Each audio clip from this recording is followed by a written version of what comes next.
मैं एनसीपी का national media coordinator professor नवीन कुमार बोल रहा हूँ। पिछले बार जब राहुल गांधी बिहार के दौरा पर थे, उन्होंने सवर्ण के बारे में जिस तरह की तिरस्कृत भाव की अभिव्यक्ति उन्होंने किया, उससे वह वर्ग आहत हुआ है। यह निश्चित रूप से आपत्तिजनक है। उन्हें बिहार के सवर्णों के बारे में बहुत कम जानकारी है। सवर्ण का ही वह एक बड़ा हिस्सा जो कृषि आधारित व्यवसाय करता है और अन्न की उपज में देश को आत्मनिर्भर बनाने में बहुत बड़ी भूमिका अदा करता है। इसके साथ ही इनके बच्चे काफ़ी मेधावी होते हैं और जिसकी शिक्षा और लालन पालन बहुत कायदे से करने के कारण वो विदेश में अपने जीवन यापन के लिए चले जाते हैं।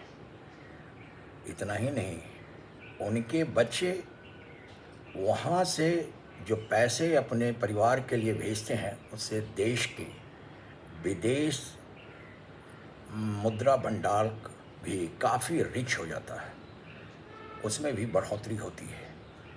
आप उठा कर देखिए, आयात निर्यात के द्वारा व्यवसाय के जरिए जितना विदेशी मुद्रा भंडार में आकर मिलता है, कहीं उससे ज़्यादा उन मेधावी लड़कों के द्वारा मुद्राएं भेजी जाती हैं। यह बिहार का सवर्ण जमात ही है कि जो आज़ादी के तुरंत बाद जब सरकार का खजाना पूरी तरह से खाली था, देश में शिक्षा और स्वास्थ्य बदहाली के क्षेत्र से गुजर रहा था, उस समय अपनी कीमती जमीन दान देकर विद्यालय और अस्पताल खुलवाया और देश को साक्षर और स्वस्थ बनाने में बहुत बड़ी भूमिका अदा की। आप राहुल जी किस गुमान में हैं? किस तरह की बात कर आए? बिहार के सवर्णों का दबदबा तो संविधान निर्माताओं के भीड़ में भी दिखाई देता है, चाहे वे डॉक्टर राजेंद्र प्रसाद के रूप में हो या डॉक्टर श्री कृष्ण सिंह के रूप में हो। इनका योगदान अद्वितीय है। दूसरी चीज़ आप देखेंगे कि आप सवर्णों को हाशिए पर डालने की बात करती है। आपने क्या कह दिया कि कांग्रेस के जिला अध्यक्षों पर सवर्णों का दबदबा था, हमने उन्हें बाहर कर दिया। उनके जगह पर आपने पिछड़ों, अति पिछड़ों, दलितों, अक़लियतों को हमने जगह दी है। आपका निर्णय सही था, बहुत हद तक सही माना जाता। इसको बोलने की क्या ज़रूरत थी?